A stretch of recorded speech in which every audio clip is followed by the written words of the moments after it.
budak yang bully dia tu ambil Tupperware dia. Tupperware makan tuan punya kes lah ni. Okay. Tupperware dia pecah. Lepas tu dia perasan kata duk sakit kepala dia. Kita tak tahu. Lepas tu tengok dah bernanah dah. Rupanya ada Ya, ada pam dekat sini. Ya. Sekarang kan. Ya. Lepas lepas tu kita pergi sekolah nak jumpa budak tu. Nak tanyalah apa cerita kan. Bila kita panggil, bukan nak marah pun, nak tanyalah apa cerita, kenapa buat macam tu. Budak tu dia macam like keluar keras, macam tak nak jawab. Tapi saya tengok macam kenapa budak ni pun macam lain kan, macam tak okey je. Lepas tu borak dengan cikgu. Cikgu pun adalah cakap kata dia ni memang selalu kena pukul kat sekolah dia, kat rumah. Bapak dengan mak ada problem lah apalah, kena pukul. Sebab masa dia tu dia keras tu kan, kita nak cakap kenapa budak ni keras. Macam kita bukan nak marah dia pun, kita nak tanya kenapa buat macam tu. Tak boleh. Lepas tu I start pegang budak tu macam, adik, are you okay? So kita aunty je nak tanya je kan. Betul baru I nampak macam badan dia macam lembut macam tu kan. So of course masa tu saya sedih. Lepas tu kawan-kawan saya, kau pergi nak backup anak kau dah backup. Tapi so masa tu ya Allah, kesian budak ni. At least I kesian kat Imran kena pasal Tupperware pecah kepala pun. Ini sedih sebab saya sakit. Tapi budak kesian dia. So kata boleh tak you address dia, cakap dekat cikgu lah kan, minta tolong addresskan juga dengan parents dia ke apa. Mungkin dia banyak sangat kena abuse verbal ke physical kat rumah sampai anger kat orang. Ya, dia buat kat orang. And then benda tu boleh nampak. Bila kita ni kan dia terus jadi tense. Bila kita tanya tu agaknya dia ingatkan kita pun nak pukul dia ke apa kan, dia jadi very tense. Jangan simpan, lepaskan beban. Biar cahaya masuk dalam jiwa. Jangan simpan cerita bersama, kerana kita kuat bila saling percaya. Assalamualaikum dan salam sejahtera. Kembali kita ke dalam podcast Jangan Simpan. Saya Asfar Halim, kaunselor berdaftar yang akan menjadi co-host yang setia menemani anda pada setiap episod setiap hari Jumaat jam 9 malam. Baik. Baik. Tengok tak keluar suara. Sebab hari ni saya agak excited, sangat excited sebenarnya sebab kita ada tetamu yang istimewa. Bukan seorang, selalu seorang. Kali ni kita ada lebih dari seorang. Dan untuk anda yang belum tahu, episod kali ni kita membawakan dari sudut perspektif seorang atau dua orang yang mempunyai keadaan yang dipanggil AUDHD ataupun dia sebenarnya combination autism dan ADHD. Jadi bila dikahwinkan mereka ini, muncullah term AUDHD. Jadi kita nak sembang pasal benda ni hari ni. So saya akan pass kepada saya punya sidekick, Dr. Atrash. Hello, hai semua. Assalamualaikum. Jadi bersama saya lagi dalam podcast Jangan Simpan. Jadi untuk episod kali ini, kita nak cerita dari sudut masyarakat dan juga dari sudut profesional. Kerana individu yang kita jemput hari ini dia special. Kerana dia adalah seorang mental health professional, iaitu seorang pakar neuropsychiatric ataupun neuropsychiatrist dan juga seorang pengamal psikoterapis daripada Avicenna Shah Alam Hospital. Jadi kita perkenalkan Dr. Najwa Rosli bersama anak-andanya iaitu Encik Imran. Terima kasih banyak kerana sudi hadir untuk podcast Jangan Simpan hari ini. Bersama kami, saya dan Asfar, dan saya rasa kehadiran Doktor dan juga Imran sangat dapat membantu kami semua dalam memahami lebih lanjut, lebih dalam dari POV individu AUDHD. Boleh perkenalkan sendiri Dr. Najwa dan juga Imran? Silakan. Nak cakap lebih lanjut tentang apa tu? Sebab rasa macam dah semua perkenalkan banyak dah tu. Doktor dah ambil. Siapakah Dr. Najwa Rosli tanpa title? Siapakah seorang Dr. Najwa Rosli tanpa title? Okey, saya rasa nak jawab soalan tu, saya seorang ibu pada anak saya Imran yang sekarang dah 19 tahun. Satu-satunya anak saya. Saya seorang isteri, seorang anak dan seorang kakak sulung kepada 4 lagi adik-adik saya. Banyak peranan kat situ Ya. Okey. Kakak sulung dari 4 beradik. Sebenarnya 5 total. 5. Saya nak tahu, saya dah tahu dah sebenarnya. Kerja apa tu adik-beradik Dr. Najwa? Ini dah personal ni. Kena ada sebab tu. Dia okay, total 5. Adik saya nombor 2, Dr. Diana. Dulu kerja sekali dengan Dr. Atrash di Pulau Pinang. Dia family medicine specialist dekat Jalan Perak sekarang. Nombor 3 Dr. Nabil, psychiatrist juga dekat KPJ Pahang. Ni dia famous sikit kan. Dia pun kata dia handsome. Allah. Dia pun kata segak. Saya duk tengok dekat social media kan. Dia pun bubuh je gambar Dr. Nabil tu penuh. Yang nurse nak datang patient tu nak appointment lah apalah kan. doktor saya ada tekanan lah. Saya nak jumpa doktor. Doktor lain tak mau. Tak apa. Yang nombor 4 dengan nombor 5 diorang tak ambil medicine. Diorang lebih pada engineering. Still maksud dia semua high achiever, alhamdulillah. Professional lah semua. Professional juga. Okay, how about you, Imran? Saya seorang lelaki je. Biasa, saya student. Imran belajar apa sekarang? Saya ni tengah buat degree untuk game development sekarang. Game development. Okay. Menarik. Game apa yang Imran suka personally? Saya main banyak game lah. So susah sikit untuk saya nak cakap. Okay. Kalau dari segi dia punya, orang panggil apa tu? Jenis Genre. game. Arcade ke apa lagi? Type of game? Saya ni suka game tembak yang macam biasa punya juga. Yang tu satu benda yang basic punya saya suka. Basic suka lah. Macam Valorant. Valorant ya. Itu Okay. satu yang saya boleh Dah boleh relate lah. Okay, very nice. Sekarang ni dah nak habis first year dah. Tak, baru mula. Macam baru 7 First minggu semester. untuk semester pertama degree saya.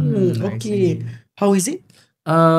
Bagus. Kawan saya semua macam bagus, macam dekat, tak ada orang yang saya tak suka, semua orang saya suka. Alhamdulillah. Ya, dia kerja tak susah sangat. Very good lah. Saya nampak Dr. Najwa, actually dia punya apa orang panggil social skill dengan orang kan actually. Saya nampak kan dia mulakan diri dia dulu. Okay. Banyak yang saya jumpa, dia banyak orang tau. Saya macam ni contoh. Saya okey lah, orang lain okey lah dengan saya. Saya rasa dia orang semua okey. Maksud dia nampak orang dulu. Okay. Ini saya nampak dia nampak dia dulu. Dia dulu. Very good lah. Yang ini adalah interesting dia punya. Dia ada punya introspection. Ya, introspection diri dia tu tinggi. Menarik. Menarik. Thank you so much. It was very nice. Hopefully you guys selesa dengan kita hari ni. Yeah, very comfortable. Okay, mungkin kita boleh mulakan untuk soalan yang pertama daripada Asfar. Terus masa soalan ni. kita masuk Terus. Oh, okay, sure. sebab kita bayar sejam je. Credit to studio. Okay. Baik. Tanpa melengahkan masa, kita nak tahu sebab saya rasa topik ADHD dengan autism ni dibincangkan sekian lama, bukan baru setahun dua. Betul.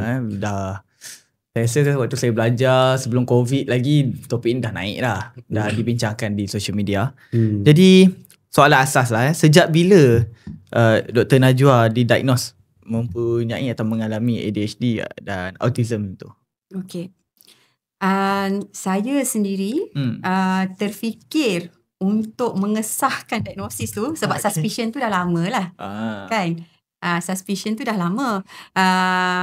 Especially bila saya membesarkan Imran, semakin lama tengok macam banyak pula persamaan.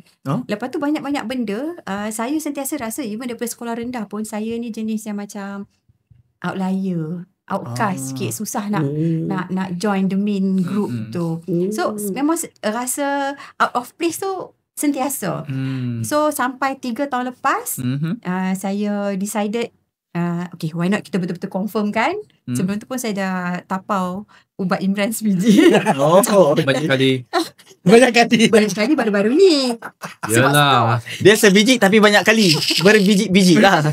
First time tu cakap, Imran, mami nak try, if anything happen, you bawa I pergi hospital lah. Tapi masa tu ambil, betul, okay, rasa betul ada ADHD ni. Sebab memang rasa boleh tone down, boleh fokus kan. So jumpa kawan, cakap kat dia, boleh tak I nak confirmkan, I tak naklah delusional kan, duk diagnose diri sendiri. So I had the session with him. True enough, masa tu confirm ADHD dululah. Sebab itu yang I rasa macam sangat obvious. Alright. Lepas dah settle yang ADHD semua tu, and then I pun bawa my husband dengan my mum masa tu jumpa sekali, pun explain semua kan. Okay. Tapi ada rasa macam ada another component of my life yang tak ter-explain lagi ni. Yang macam apa benda ni Macam antara benda yang tadi saya share dengan Dr. Atrash. Masa Dulu saya ada helper suka baca diary saya. So saya remah, saya buat kod saya sendiri. So that bila saya tulis tu, tadi saya tunjuk tulisan tu kan memang ni. So untuk saya je boleh baca. So, Orang lain tak faham? Tak, buat kod sendiri. Macam A ada macam ni, B macam ni, C Dia jadi macam ni. macam tulisan bahasa asing. Bahasa rasa Sanskrit kita Tapi tunjuk. Egyptian yang macam tak tahu. Macam Egyptian betul. Okey. Tapi benda-benda tu yang macam sebenarnya autistic trait sebenarnya. Tapi to me it's like macam no, saya masa tu just saya nak cope je supaya orang tak baca diary saya kan.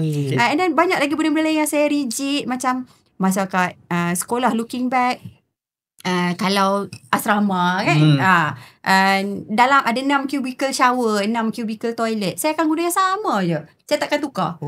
Kalau kena beratur-beratur lah. And sebelum nak tu saya akan survey dulu, tengok yang mana saya rasa saya akan selesa, yang saya rasa comfortable, dia tak ada simen yang Lumut. yang rasa macam tak boleh sikit. Sebab dia akan stres masa nak mandi tu kan. Dia nampak macam visually triggering ke. Benda tu memang dah ada, tapi saya tak pernah perasan. So dalam setahun ni borak balik lah dengan Dr. Hasli. Saya ada benda ni borak-borak. Apparently memang ada lah trait tu. Cumanya I think compared to Imran yang memang lagi obvious daripada kecil, mungkin level autism dia dengan ADHD dia lebih kurang. Macam saya, ADHD tu memang obvious, tapi yang autism ni kurang sikit. Betul. I see. Jadi Imran umur berapa pula kena diagnose? Saya didiagnose macam 7 tahun saya rasa, bila saya dengan ibu saya. Tu mak dia lah yang diagnose masa tu. Mak yang diagnose sendiri. Mak dia kata ini memang. Sebab apa? Sebab saya ni suka lari banyak sangat bila saya berangan, bila saya kecil. Bila saya macam fikir ke saya berangan pasal apa benda, walaupun macam kalau kerja sekolah atau macam benda yang saya suka, saya ni asyik lari. Saya tak tahu kenapa bila saya kecil. Means dia lari daripada tanggungjawab kena buat tu. Tak. Bukan lari, maksudnya macam berlari. Memang berlari dalam bulatan. Bulatan. Kadang-kadang tawaf, kadang-kadang sa'i. Means kadang-kadang laju, kadang-kadang slow. Lepas tu kadang-kadang dalam bulan. sikit, kadang-kadang patah balik sampai sekarang pun. Memang sekarang saya pun buat lagi. Tapi okey lah kan. So means you have your safe space, yang untuk you buat tu lah kan. Mak dia tak kisah. Betul? Saya tak buat dekat luar. Tapi itulah penting dia faham Kalau tak faham bahaya kan. Dia jadi kita akan Ada kurung saudara. ikat. Ada saudara mara yang tak suka. Dia akan bagi tahulah, kata macam kau pergi rumah orang ni tak boleh ke apa. Tapi dengan saya, as long kalau saya tengah tak migraine, sebab kadang-kadang mungkin you boleh explain kot your steaming tu macam mana. Then I can cakap. Bukan itu untuk bukan soalan nanti ke? Soalan nanti. I love it. Ada soalan nanti. Kita kan sudah bersedia dah. Dia dah bersedia. Saya lah yang kurang bersedia. Betul. Okey. Doktor sendiri alami apa yang doktor bekerja? Okey. Jadi doktor rasa tak susah untuk adapt, susah untuk terima, kemudian dan juga ada tak your own struggle for this? Untuk saya menerima diagnosis saya tau. Mungkin sebab suspicion tu dah lama. So untuk saya tahu, saya ada dengar orang cakap macam seminggu lepas tu macam murung kan, try to digest. Untuk saya tak, saya macam anak saya akan gelakkan saya lah. Sebab dia lepas saya dapat diagnosis ADHD tu, saya cakap dia, Imran, it makes so much sense. Ya Allah. Lepas tu bila after some time, cakap kat dia, Imran, I rasa I pun mungkin ada autism lah. Lepas tu dia dah mengajuk I. Dia kata, alah nanti Mami dapat tahu nanti, oh my god Imran, it makes so much sense. Benda tu betul jadi. Ya. Sebab mungkin sebab kita dah rasa kita ni memang out of place.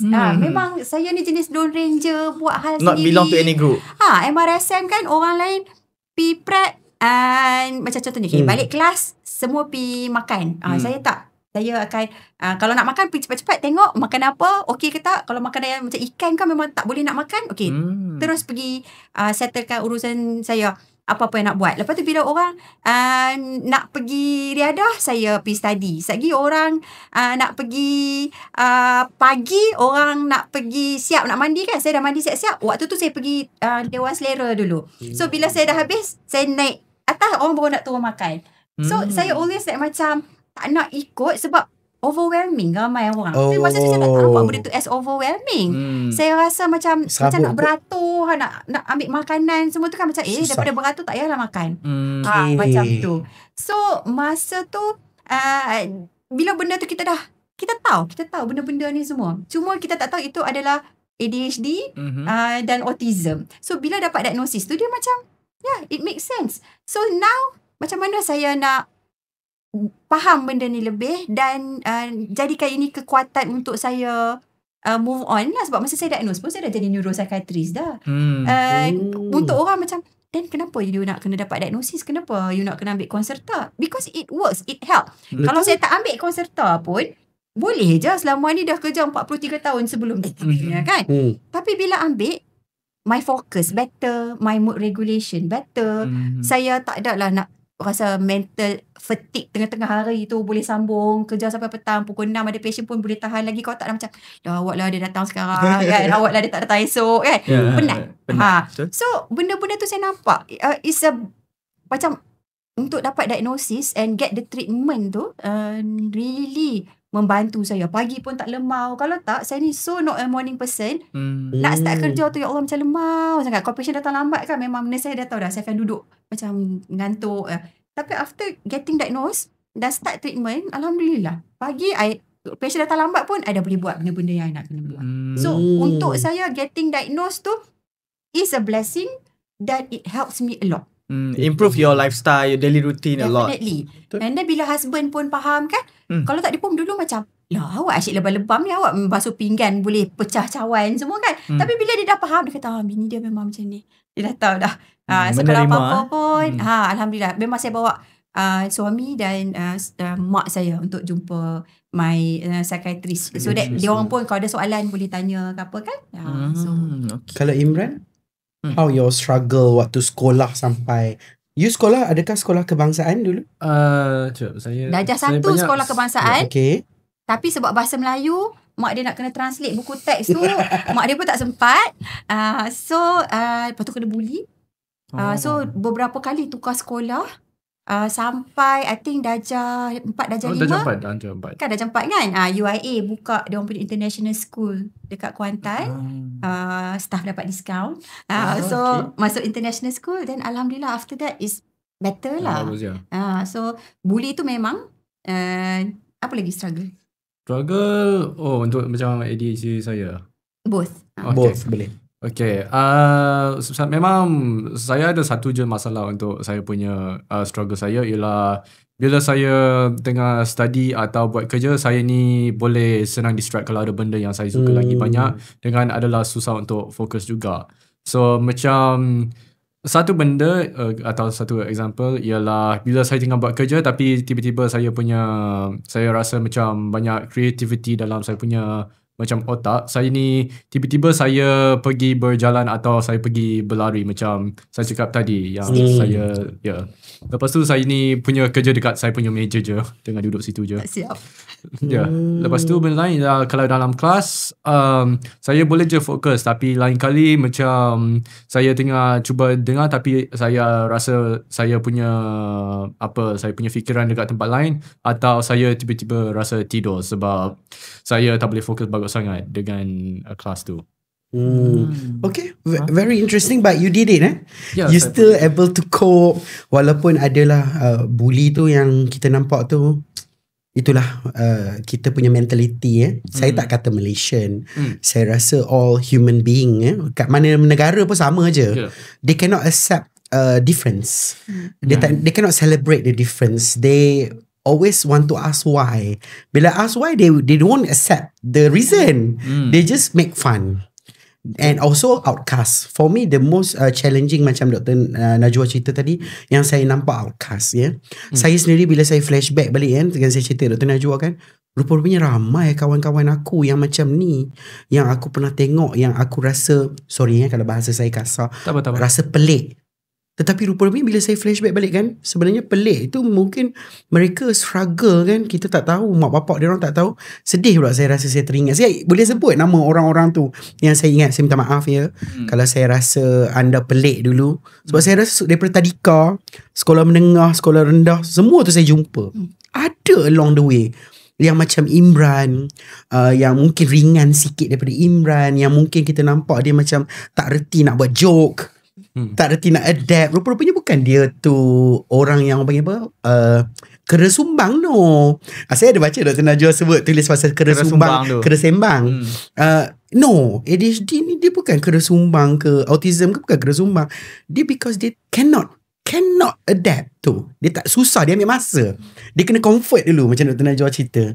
Tu yang saya nampak, saya rasa macam bila kita buat cerita macam ni barulah nampak dengan jelas. Jadi saya rasa Kalau I boleh tambah sikit kan, macam dari segi bully, macam dia kena bully yang macam obvious. Macam saya, saya tak rasa saya kena bully yang obvious. atau masa tu saya tak fikir saya kena bully sebenarnya. Tapi kan contohnya masa saya sekolah rendah semua sekolah perempuan. So tomboy ke apa ke, okey je, relax je. Bila masuk sekolah campur form 1, form 2, memang saya kena teruk jugalah sebab dengan tomboynya semua, dengan ADHD dia kan, impulsif semua.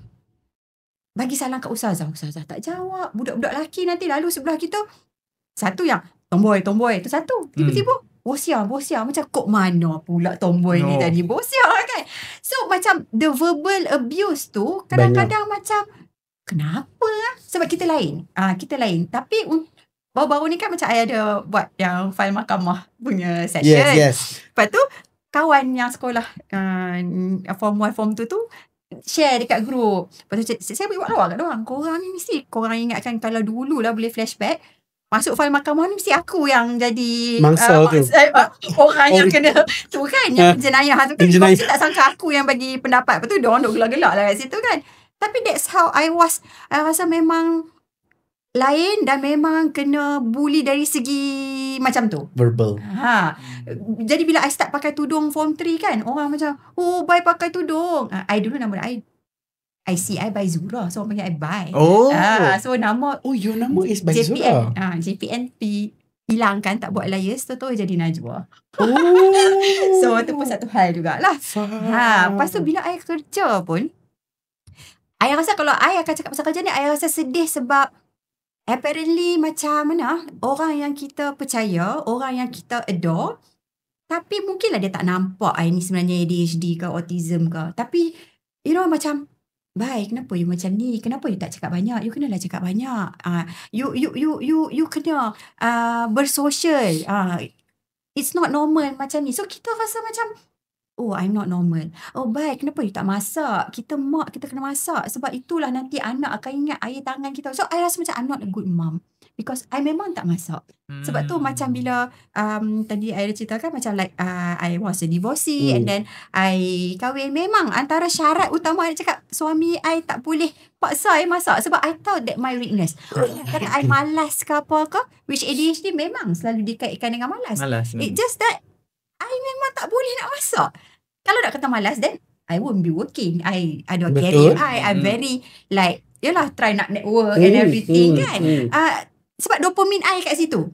Tapi bila orang buat I rasa macam tu, for so long I percaya. Betul, Najwa, you tak boleh. I tak rasa you sesuai jadi psychotherapist sebab you anxious. And I believe that. And lama-lama kepada I, taklah, sebenarnya tak. Kenapa orang tu cakap macam tu? So all this dia bully dengan cara macam tu. Perception mereka. Ya, dan macam bila I nak kahwin balik kan, orang akan tanya, kenapa you nak kena kahwin?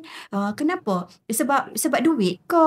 Macam benda-benda yang very like, just because I don't fight back, orang rasa they have the right untuk cross boundary, tanya benda-benda macam tu kan. Macam bapak dia kahwin pun, saya pergi. Lepas tu orang soal, macam kenapa you nak kena pergi? You nak sebab bapak dia kahwin dengan student kami dululah, dah grad. So you nak student suka kat you ke? You nak orang terima you ke? Macam kok mana kan? I'm just celebrating bapak dia kahwin. Kami memang okey je kawan. Awak ni kan mungkinlah orang Malaysia tak buat sangat, tapi untuk saya benda tu tak ada masalah. Tapi bila orang nampak saya jenis yang macam senyum-senyum macam tu je, orang cross boundary. So saya rasa ada kena bully yang agak lama, yang saya tak sedar sebenarnya, macam I should put a stop, macam no. I think this is personal. You shouldn't be talking to me about this. Kan? Especially nak kata macam I senyap, that's not normal, tak masak. Ramai I jumpa my client yang perempuan ADHD, Ramai je yang tak masak, but they're very Betul. successful. Betul. Betul. So benda tu yang I rasa orang nak kena faham, dia bukan malas. Ya. Hmm. Betul. Dia bukan malas. Nak mandi pun susah. Nak adik-adik I semua, mak I semua akan buat lawak. Dan adik I paling susah nak mandi sebab nak mandi tu je. Kan kita punya Susah. plan tu nak kena buat ni, nak kena buat ni, nak kena buat ni, nak kena buat ni. Banyak. Untuk orang lain, bangun ambil towel masuk toilet mandi je. Untuk kami semua dah pick up dah apa benda semua. Jadi project manager pula nak mandi. Yalah kan. ADHD paralysis terbaring tu macam nak kena mandi macam tu. Ini kan pula nak masak yang banyak-banyak benda nak kena Banyak buat. proses nak lalui. Ya, tapi untuk benda yang orang lain susah nak buat, contohnya accounting ke, bajet bulanan ke, I dopamine kat situ. I boleh je buat. Yang orang lain tak Boleh buat. fokus settle benda Boleh. tu. Tak payah konserta pun boleh. Kan? Dia actually sama macam klien kita lah. Ya. Yes. Guest kita.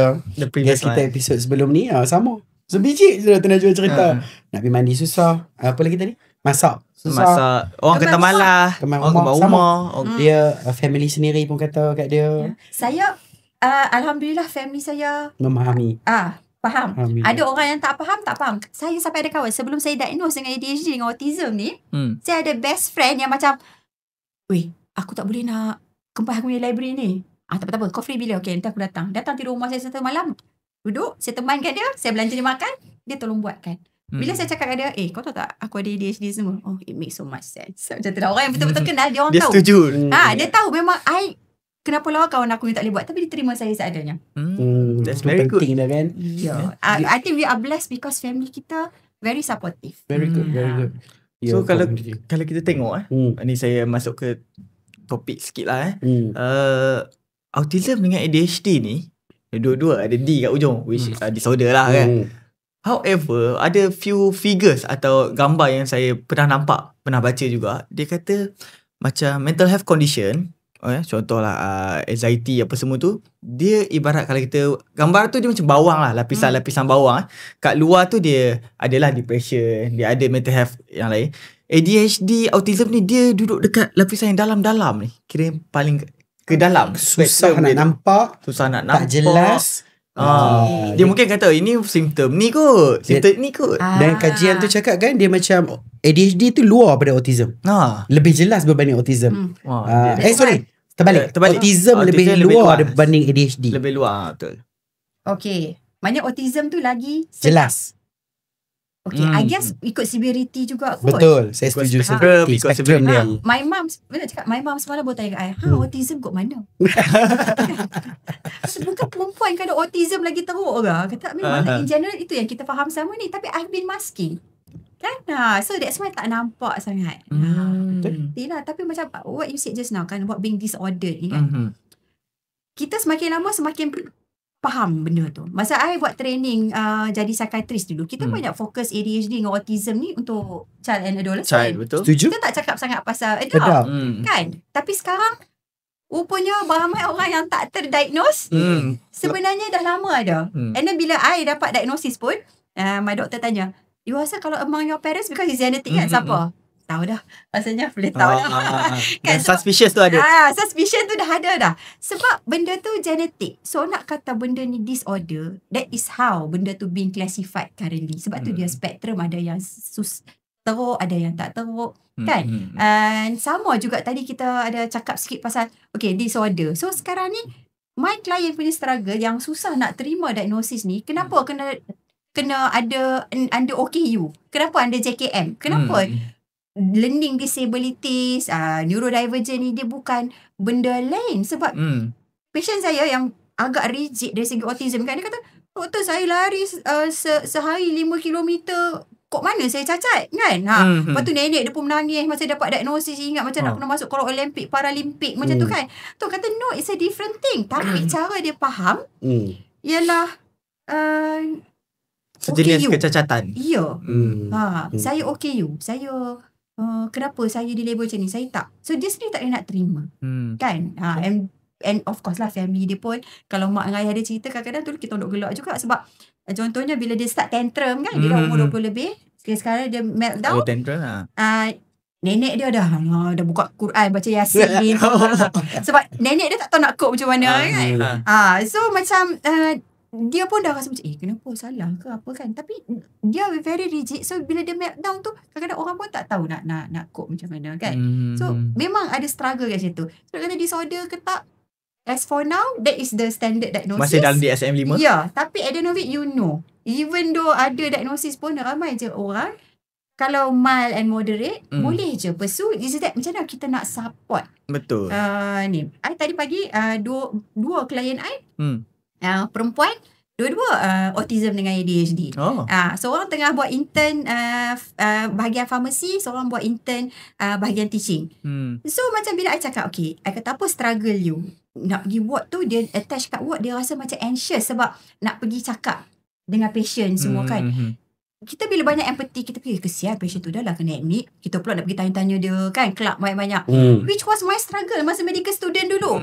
I heran kawan-kawan I macam boleh je makcik, boleh tak nak borak-borak, nak tanya makcik sakit apa. Very natural.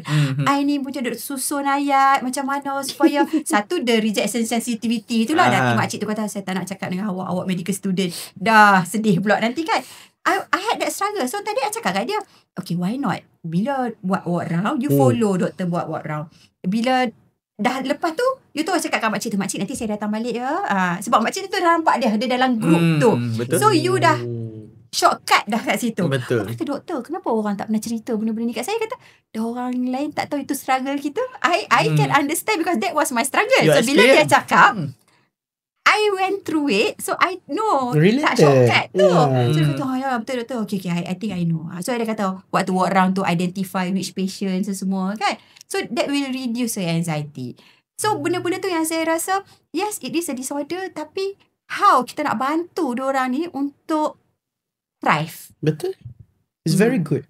Kan? Sebab benda tu boleh dibuat. Cuma masa saya dulu saya tak tahu. Saya troubleshoot. Oh macam ni rupanya cara dia. Try and error sampai jumpa. Ya, cara tu saya jumpa bila saya tengah buat subspecialty dekat Melbourne pun. Masa medical student memang tak tahu apa benda tu pun, ingat kan anxious je lah. And macam bila cakap pasal lapisan bawang tu, I had anxiety for many years.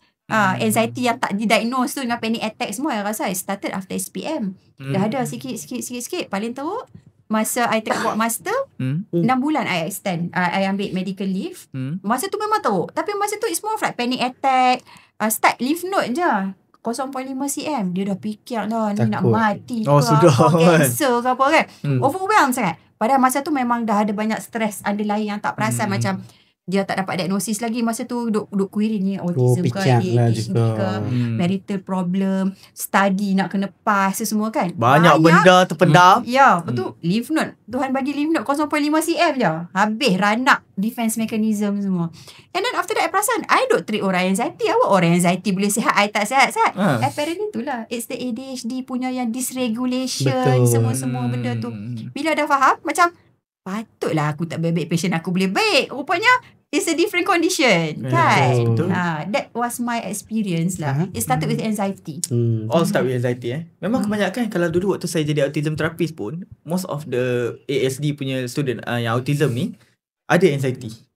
Betul. Dia macam because kita dysregulated. That's the cause lah kot. Itulah kot, sebab itulah kot dia orang bubuh dalam buku DSM jugalah. Because it's related jugalah. Sebab ada ramai, saya tahu ramai psychiatrist yang ada tak bersetuju, dan ada yang saya dengar dia orang tengah berbincang juga.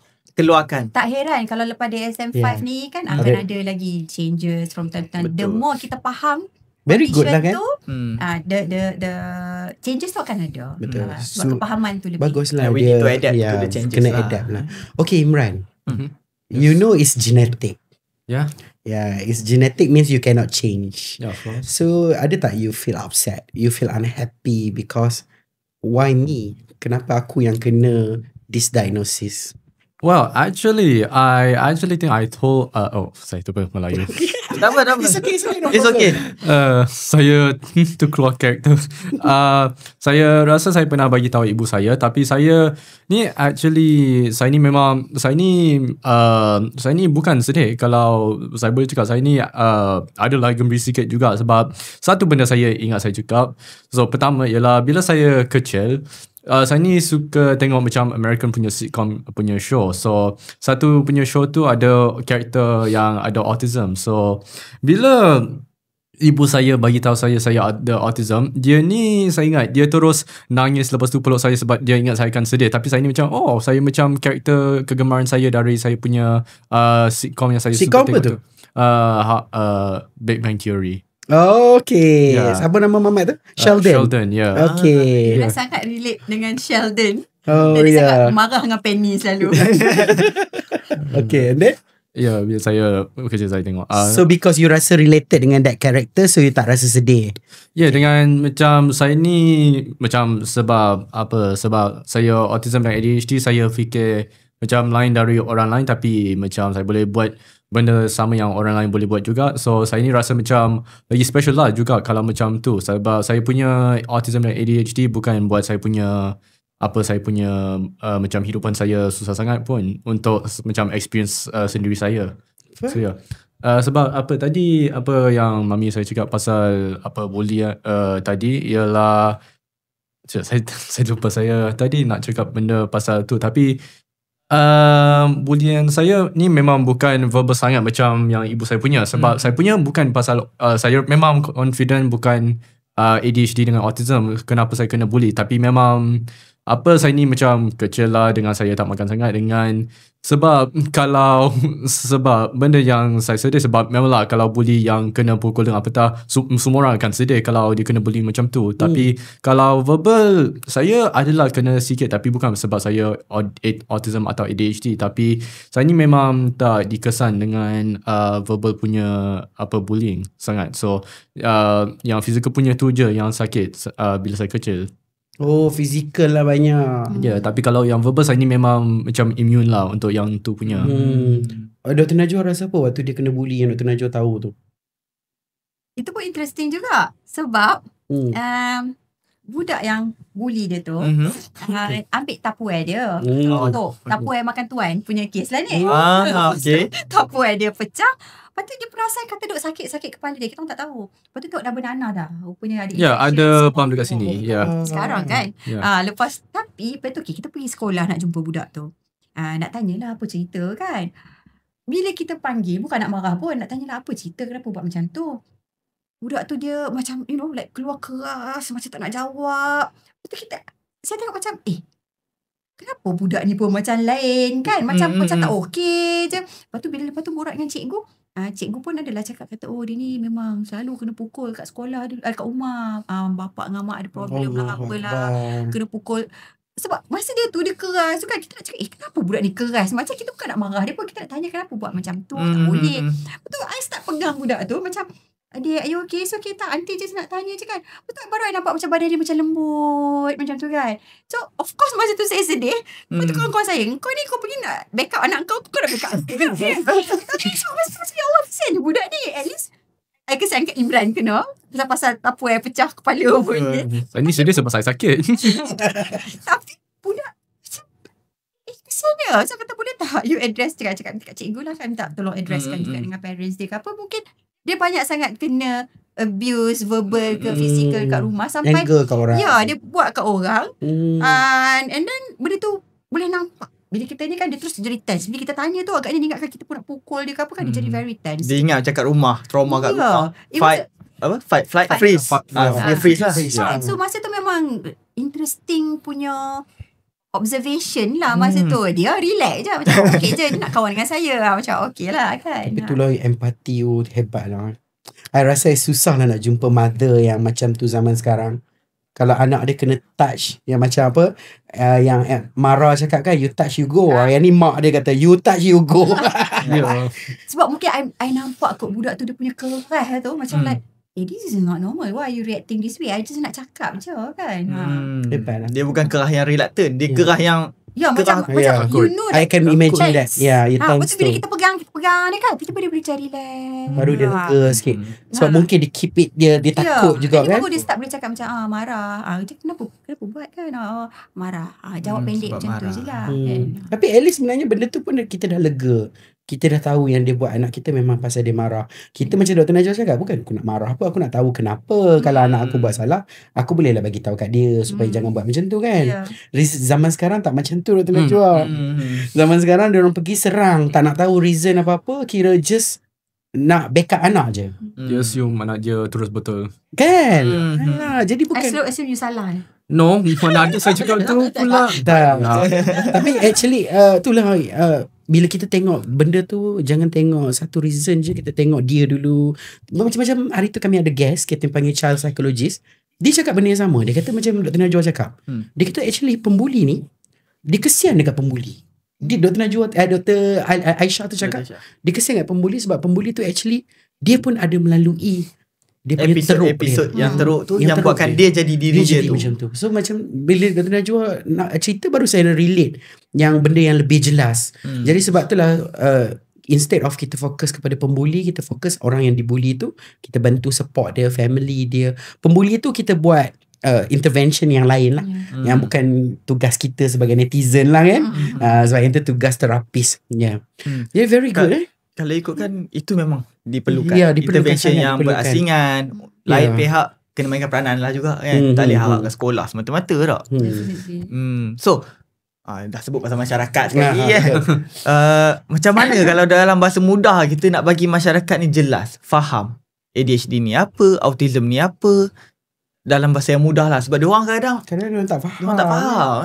Bagi Dr. Najwa sendiri, sebagai POV Dr. Najwa, bukan psychiatrist. Dr. Najwa. Seorang Dr. Najwa. Hai. Dia kan dia memang tricky sikit. Sebab tu lah macam saya pun 3 years ago baru confirm diagnosis kan. Tapi the way saya nampak bukan sebagai seorang doktor, yang saya nampak lah kan, kalau macam ADHD ni dia more of like banyak benda dalam ni. Bising je. I tak tahu yang kalau sebenarnya kalau yang senyap tu that's normal. Itu masa bila ambil konserta kan macam lah macam ni ke orang lain fikir. Senyap, tak ada apa. Dia kalau ada pun tak bising sangat. Dia macam okay, I nak pergi kerja, okay, nak tengok patient. Dia tak ada sekejap lagi nak kena buat tu, nak kena buat ni lah ni. Lepas tu sekejap lagi berkait dengan zaman dulu lah, sekejap lagi future lah kan. Dia busy. Dia macam tu. Lepas tu I rasa even when I was younger, yang isu yang selalunya mood dysregulation tu, yang kita senang triggered, nak marah kan, macam baran sikit, pun a part of ADHD yang kadang-kadang kita terlepas pandang. Dan impulsivity, kita main buat je, macam nak buat je kan. Lepas tu Tak ada plan. lepas tu kadang-kadang risky. Sebab tu yang macam bila saya tomboy kat sekolah tu kan, berapa kali kena panggil cikgu disiplin kan, kena rotan. Budak-budak nakal lah dulu masa form 1 sampai form 3 tu. Orang, lepas tu arwah tok pi sekolah jumpa pengetua, orang lain pengetua panggil mak bapak ni tak tanya kenapa sekolah habis pukul 2, saya pukul 4 bawa sampai rumah. Bukan apa, lepak kat sekolah kan. Macam tu. So benda-benda macam tu yang saya rasa saya buat je impulsif, tak fikir consequences dia. Kalau dari segi autism ni, saya rasa dari segi rigidity yang saya notice, rigidity susah sikit, tak fleksibel. Saya boleh makan makanan yang sama, lauk yang sama 4 months. Hari-hari kalau nasi sup ayam lah sampai saya dah bosan sangat. Okay, tukar benda lain pula.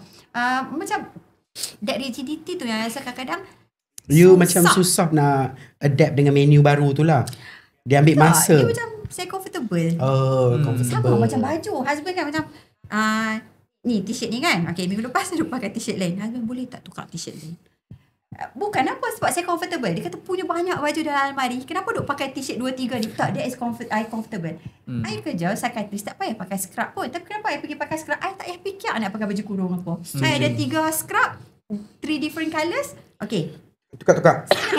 senang, tak payah fikir. Benda tu macam tak payah ambil all this capacity in my mind tau. Cognitive function tu jimat. Ya, sebab kau tak banyak lagi benda lain nak kena buat kan. Dah busy nak mandi pun dah kena fikir banyak kan. Benda-benda macam tu. Kalau jadual pun macam tu juga. Macam rigidity untuk autism ni. Contohlah kalau kita dah kata pagi buat A, tengah hari buat B, petang buat C. Tiba-tiba tukar pula. Tengah hari kena tukar Z. Tu Imran anggut dah. Imran have lagi banyak isu kat situ. Saya saya ada tapi not as much. Mungkin kalau saya dalam one day notice tu okay. Kalau Imran 1 week notice. Nak pergi kenduri kan, Imran minggu depan kenduri tau. Lepas tu esok ingat lagi, lusa ingat lagi. Walaupun awal-awal tu dia akan macam kenapa kita tak kena pergi kenduri? Kenapa saya tak boleh duduk rumah? Okay. Tapi ni, maybe you can ni kalau pasal rigidity nak change plan tu. Okay, so yang ni untuk sebab saya tahu yang ni satu soalan, tapi so kita buat yang Soalan seterusnya tadi dah buat sini. rigidity Okay? tu Nampak tak? Dia dah ada susunan dia tau. bukan susah sangat. Macam saya ni boleh je, tapi saya ingat kita buat scheduling juga, tapi Buat scheduling. bukan scheduling lah. Macam saya ingat sebab tadi kasih soalan, so saya ingat macam okay kita buat order tu lah, tapi saya ni okay je, tapi saya ni macam You confused don't teringat lagi Dia soalan teringat. lepas ni, It's okay. It's okay. Ya, tak, bukan saya ni stress ke apa tak. Okay, so saya ni cakap pasal rigidity ke atau pasal macam semua Rigidity benda. tadi. Okay, rigidity saja. Okay. So macam ibu saya dah cakap, saya ni memang kena plan, dibagi tahu ahead of time lah. Kalau sebab kalau saya adalah, kalau saya macam ada buat saya punya plan dengan kawan saya untuk macam kalau kawan tu macam nak main dengan saya atau cakap dengan saya ke buat benda penting, saya ni memang dah diambil. Tapi kalau tiba-tiba ada kenduri kalau atau benda macam tu, saya ni memanglah macam annoyed sikit lah sebab kenapa pula tiba-tiba ada ni.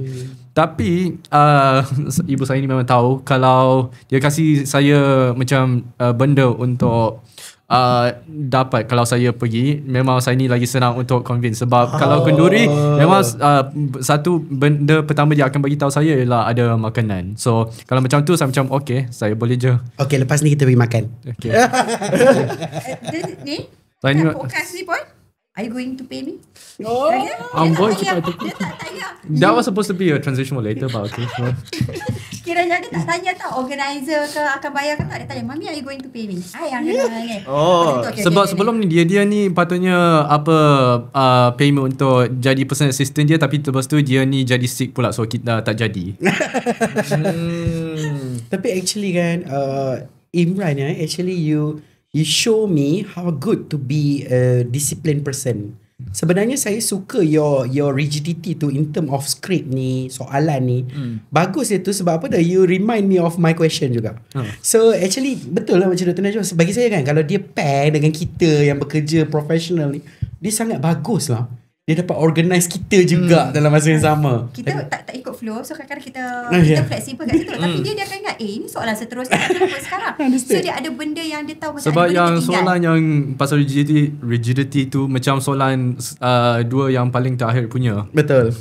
So itu saya macam confused like, awalnya. Okay. Tapi saya macam awal tapi okay. Okay, alright. Okay, saya nak tanya soalan. Okay. So, Dr. Najwa sendiri adalah seorang individu yang hebat, yang saya look up to, yang saya rasa happy lah, saya seronok jumpa. Actually, Dr. Najwa yang reach kat saya. Saya rasa sedih. Kenapa aku tak reach Dr. Najwa? Sebenarnya saya tak jumpa Dr. Najwa lagi waktu tu. Saya tak perasan. Okay. Saya perasan seorang doktor je. Doktor, kalau tak salah saya, nama Dr. Nurzihan. Kenal? Dia dekat Kelantan. Dr. Nurzihan psychiatrist dekat Kelantan, tapi dia lecturer psychiatrist.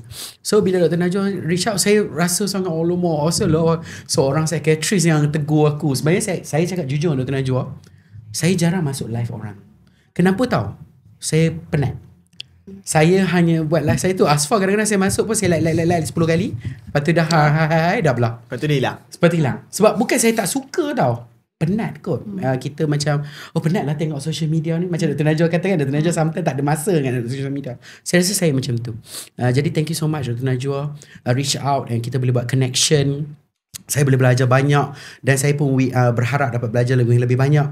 Dr. Najwa memang nak jadi doktor daripada kecil? Arwah tok saya dia MA doktor. Dresser. Dresser. Dresser. Lepas tu dia sambung belajar pergi Oxford dulu. Wow. Lepas tu dia jadi lecturer nursing. So last kerja dia dulu kerja government, KKM lah kot masa tu KKM jugalah kot. Dia yang sponsor dia. Dah habis semua tu dia join Lambuai Penang. So dia jadi nursing lecturer dekat Lambuai Penang. So dia doktor ingin anak-anak dia jadi doktor. Seorang pun anak dia tak jadi doktor. So saya cucu sulung. Daripada kecil memang dia cakap. Tu belah siapa? Bapak belah ke mak. mak? Belah mak. Belah bapak dan guru besar. Tok saya. So macam dulu pun lecturer juga, cikgu lah kan. So bila bila saya cucu sulung daripada kecil, tok teringin jadi doktor, tok teringin jadi doktor. Tapi benda tu macam okey lah, minat lah jadi doktor. Tapi along the way ADHD. Sat nak jadi askar, Sat nak jadi pramugari, Sat nak jadi semua benda yang random tau. Jadi kot waktu tu macam nak jadi ni lah, nak jadi tu lah kan. Tapi by the end of it, also lepas SPM tu, I apply medicine and then dapat UIA punya. Adik-beradik saya tak rasa macam diorang have that with my grandfather yang tok duk suruh. Kebetulan yang lagi 2 orang tu Nampak pun. macam Tok Najwa ni pun antara punca ADHD juga ya. Itulah cakap semalam duk cakap mak ADHD kita tahu kat mana. Autism ni kita nak kena siasat kat mana. Silap lah. Sebab dia memang betul lah Dr. Najwa, semua yang saya jumpa semua high achiever. Bukan pasal kita nak kata tu lah high achiever je ADHD, high achiever je autism dah. Tapi kebanyakannya kan hyperfocus betul. Depa macam yang Arif tu nama apa doktor, dia ada doktor yang autistik. Doktor ni Nur Arif. UIA. Dahsyat Dia doktor dia. PhD. Dia buat PhD. Tengah buat on the way kan. I pun tak sure dah habis Okay. tapi ya. Kalau Imran memang minat nak jadi game apa tadi? Developer. Game developer, ya. Game developer. Memang dari budak saya ni saya ni memang dekat saya punya telefon saya ni macam saya cakap tadi, kalau saya ada creativity lain dari berlari, saya juga ada macam bertulis dekat saya punya notes dekat telefon saya macam semua ideas yang saya ada untuk macam game idea atau karakter ke macam world design macam tu lah. So dari kecil saya ni memang suka tulis apa satu, tapi sekarang sebab saya ni boleh buat game development, saya boleh buat semua benda. Saya nampak macam benda tu untuk macam cara untuk saya buat semua benda yang saya fikir dengan berangan pasal bila saya kecil untuk jadi benda yang memang betul yang ada. Faham? Macam saya sendiri saya tak pernah tengok. Tapi husband saya kan, ayah dia pernah share tunjuk 100 of folders. Tapi saya tak pernah tengok. Tapi dia ada 100 of folders yang macam world dia apa semua karakter development 100 folders dengan banyak notes. Tak dibenarkan. Tak dibenarkan? Mak tak dibenarkan. Dengan banyak nota, dengan setiap nota ada macam berapa juta punya perkataan. Wow. Jadi maknanya sebab ni kot Dr. Najwa kan dia kata you girls, you tak faham. Satu. Lepas tu even masa husband saya balik kan, dia macam abang tak sangka abang nampak sesuatu. Ingat ke apa benda lah yang dia nampak tu kan. Imran share abang something. Betul dah budak-budak apa benda kan. Ingat apa? Itulah. Of course lah I pun apa benda lah you share dengan ayah. Lepas tu dia kata abang rasa orang lain tak buat kot. Dia ada folder banyak-banyak. Tapi abang tak boleh cerita lah detail tu, rahsia dia cakap. Ni kan saja kan.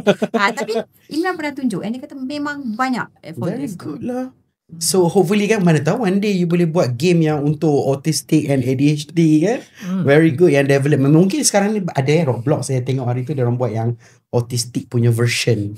Yang dia kata sebab dia less criminal sebab dia orang cerita ada cerita yang Roblox ada autistic yang masuk yang kena bully, is it? Ada pernah. Yeah. Memang Roblox ada orang macam tu lah. Ada orang yang lagi teruk tapi tu satu. Tak salah saya sampai suicide kan that person. Ada just suicide pasal dari Roblox pernah. Saya rasa pernah.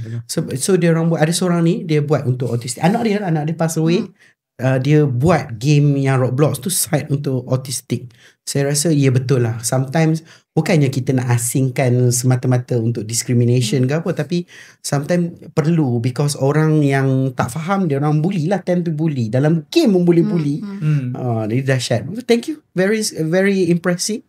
Dan saya doakan cepat-cepat habis nanti. Dan kita dapat tengok nanti game daripada Imran Okay. Kita boleh nampak lagi 2-3 tahun dah keluar. Saya join balik untuk episod future pula. Kena. Dah siap impress. Wah, dah siap dah. Okay. Untuk apa? Amin. Episod dari next tadi season. saya berfikir macam possibilities tadi. Yes.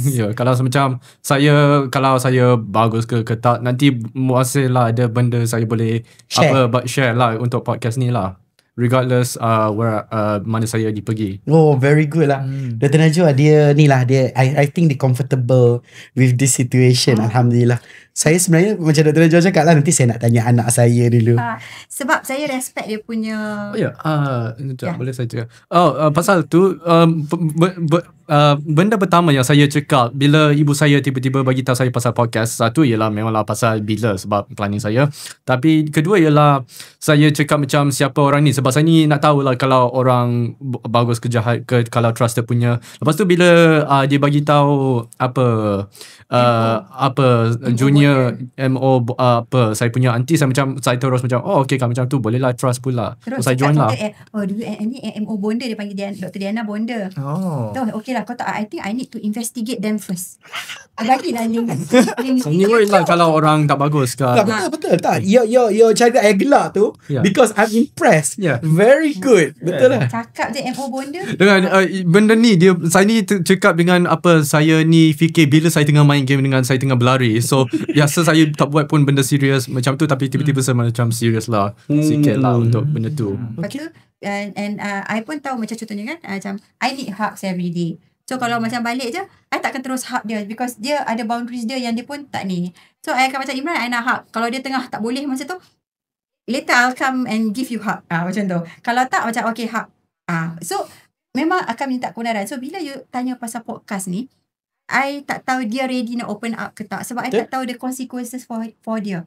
Untuk saya mungkin concern macam untuk saya, it can go both ways. Ada orang yang datang jumpa saya, doktor, saya nak jumpa doktor sebab saya tahu doktor ada anak autism, saya tahu doktor ada anak ADHD, sebab tu saya nak jumpa doktor walaupun doktor bukan adolescent psychiatrist, sebab not just as a doctor, as a parent.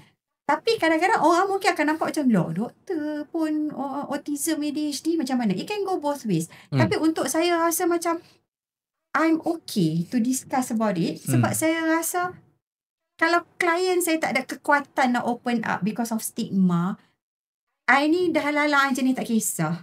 So maybe I can be their voice, kan? Betul. Itu yang tu. Lepas tu bila Imran pun cakap maybe it should be a good thing, create awareness, help people.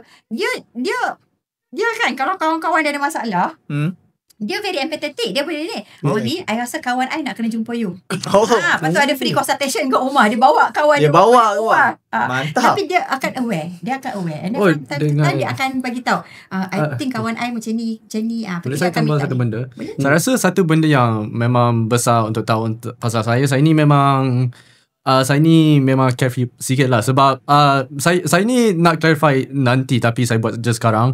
Saya ni tadi dia cakap pasal saya dibayar untuk didatang sini, tapi bukan itu je, sebab saya ni faham ini untuk awareness, tapi saya ni macam saya tahu, tapi saya ni tak boleh macam rasa sangat berapa penting benda macam tu. Ialah sebab saya ni saya punya hidupan memang biasa pun, saya rasa biasa walaupun saya ada ADHD atau autism. So saya ni memang tak tahu berapa penting untuk awareness untuk benda macam ni. So saya ni macam dengan Byron tu memang saya suka lah, siapa tak suka.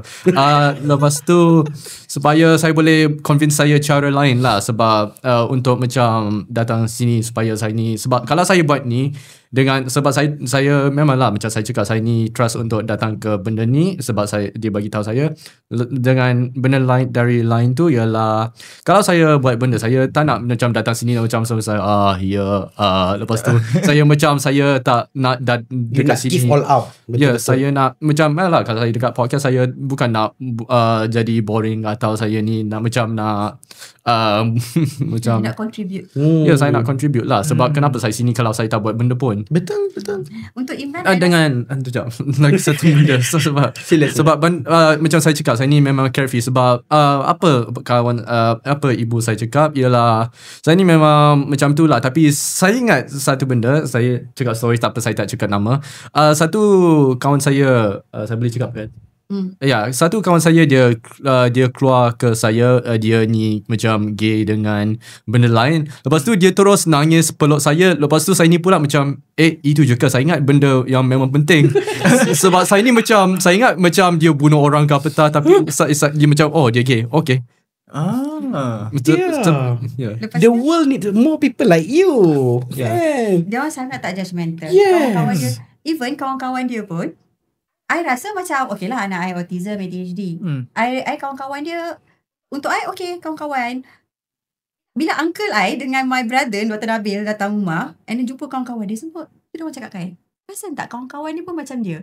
Apparently diorang pun neurodivergent yang I dah so used dengan dia dengan kawan-kawan tu. I tak perasan pun. Lepas tu dah fikir balik, betul. Diorang akan macam, aunty, I've been practicing my Tibet throat singing. Lepas tu diorang akan, I bangun-bangun pagi duduk dengar Mongolian, not Tibetan. Oh, the Mongolian. Oh. Saya Orang tamu. I macam, how can I miss this? Kan? Tapi but then they are very good among themselves. 3 daripada kawan dia masa IGCSE memang duduk depan sekali. Extra time. Sebab dapat kebenaran daripada doktor semua tu. Because diorang punya neurodivergent kan, including him. So, diorang sangat care about diorang. And then dia akan macam, I think you need to talk to my mum. Itu yang duk push kawan dia tu. Itu kawan dia pun open up, borak. Universiti lah. Tak, yang ni kawan saya dari high school, tapi yang graduating punya. Yang macam baru nak graduate punya. Betul lah, diorang sangat empathy tu. Diorang kira macam tu lah, dia fikir jahat je.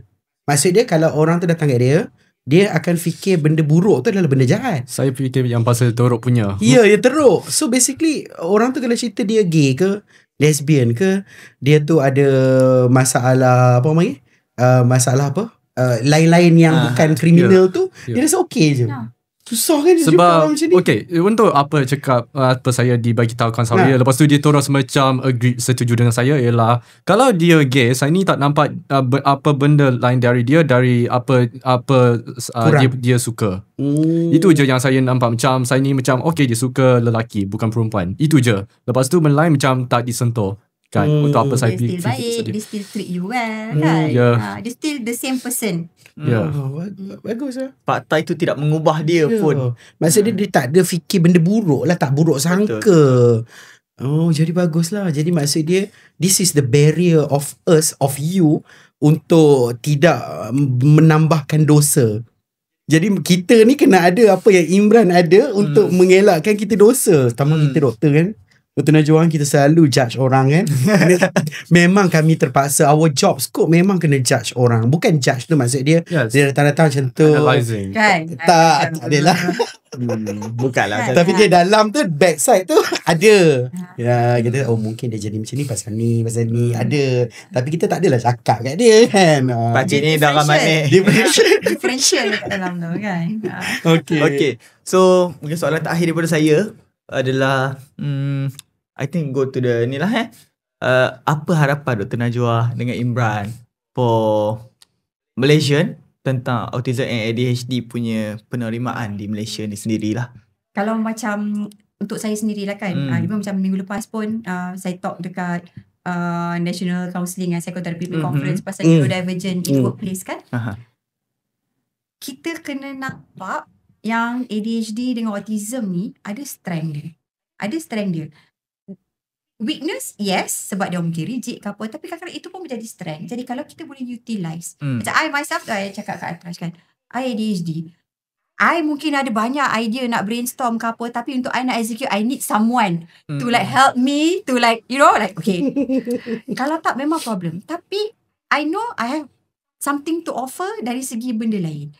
So untuk I hope that dekat workforce, even kat sekolah, orang boleh nampak yang macam it's not just weakness, dia tak boleh fokus, tak boleh tu, tak boleh ni. Tapi dia tak boleh fokus tu sebab dia ada banyak benda. So troubleshooting, nak settlekan problem, diorang usually lagi cepat. Contohnya macam dia punya rigidity tu, dia boleh nampak certain things. And then even autism pun kan ada strength yang macam Temple Grandin kan, Dr. Temple Grandin dia kan macam boleh nampak, dia tak payah buat mesin tu lagi pun dia dah boleh nampak dah how it works and everything. So diorang ada strength macam tu yang sepatutnya instead of kita kata awak dia ni pelik, tak payahlah kan, tak tahu nak cakap macam mana.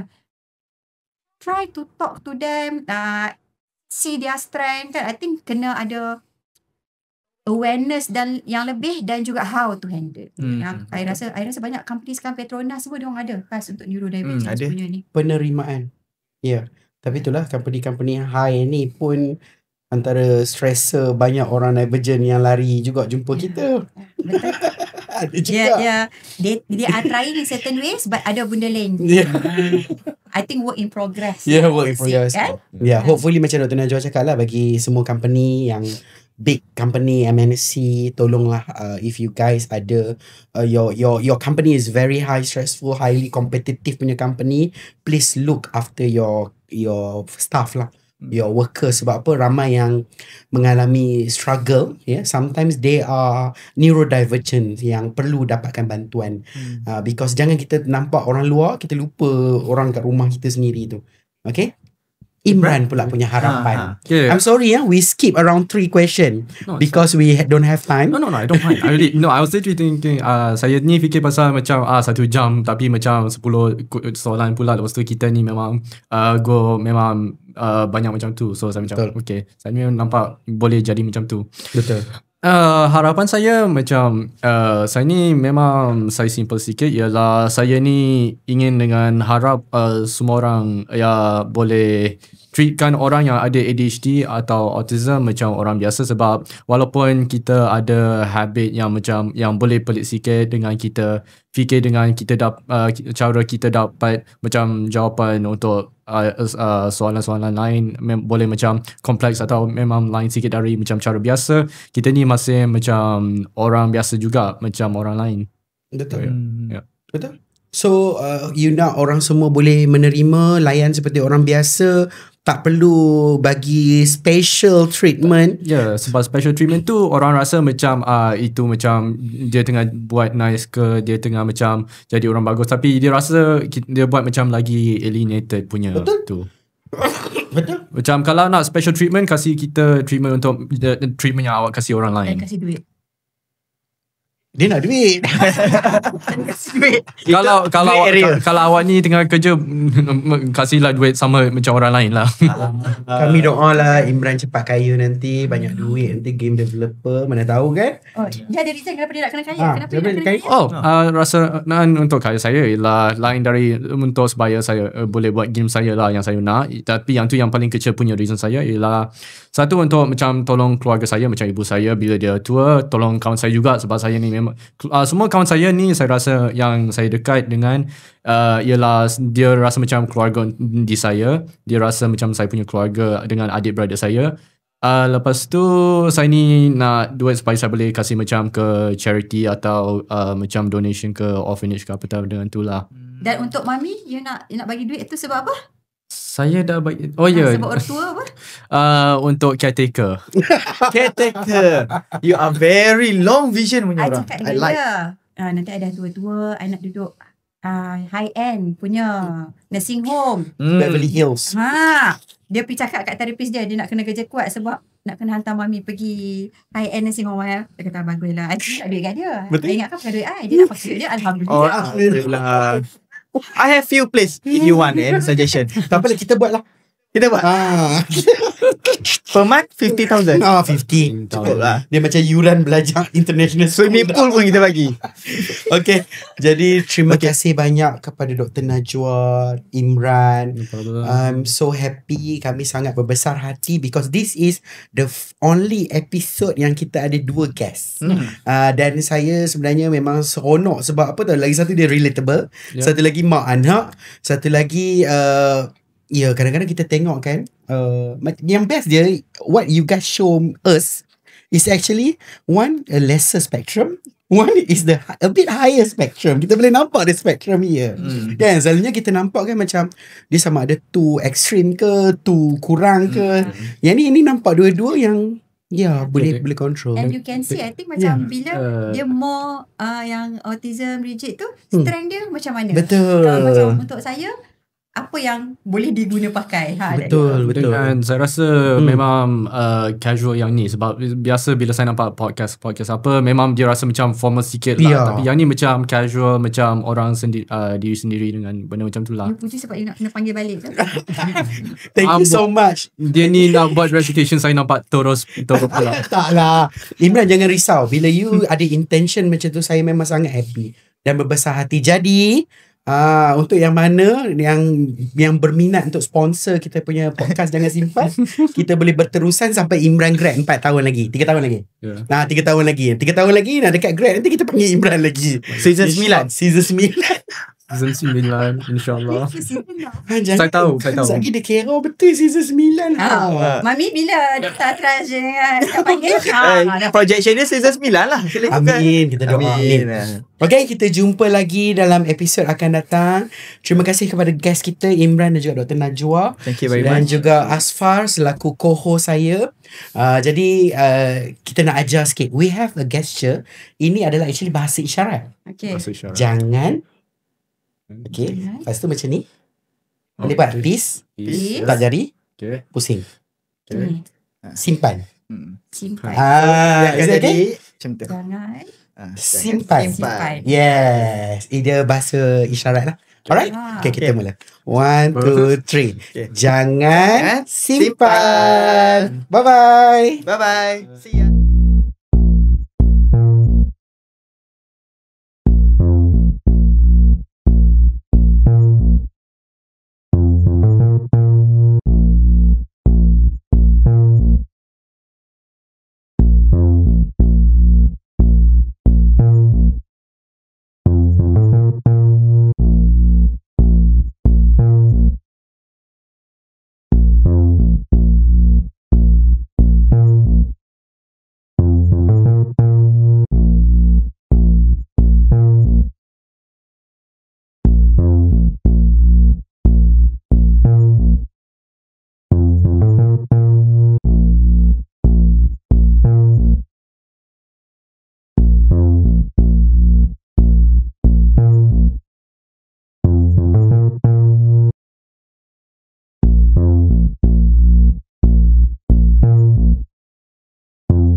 Jangan simpan, lepaskan beban. Dia cahaya masuk dalam jiwa. Jangan simpan cerita bersama, kerana kita kuat bila saling percaya. Emosi bagai ombak membadai, kadang jatuh, kadang rasa kosong. Pegang tangan kita, jangan perlahan. Ada harapan, jangan rasa seorang. Tak perlu sembunyi, buka hatimu. Suara kecilmu berharga selalu. Jangan simpan, lepaskan beban. Biar cahaya masuk dalam jiwa. Jangan simpan cerita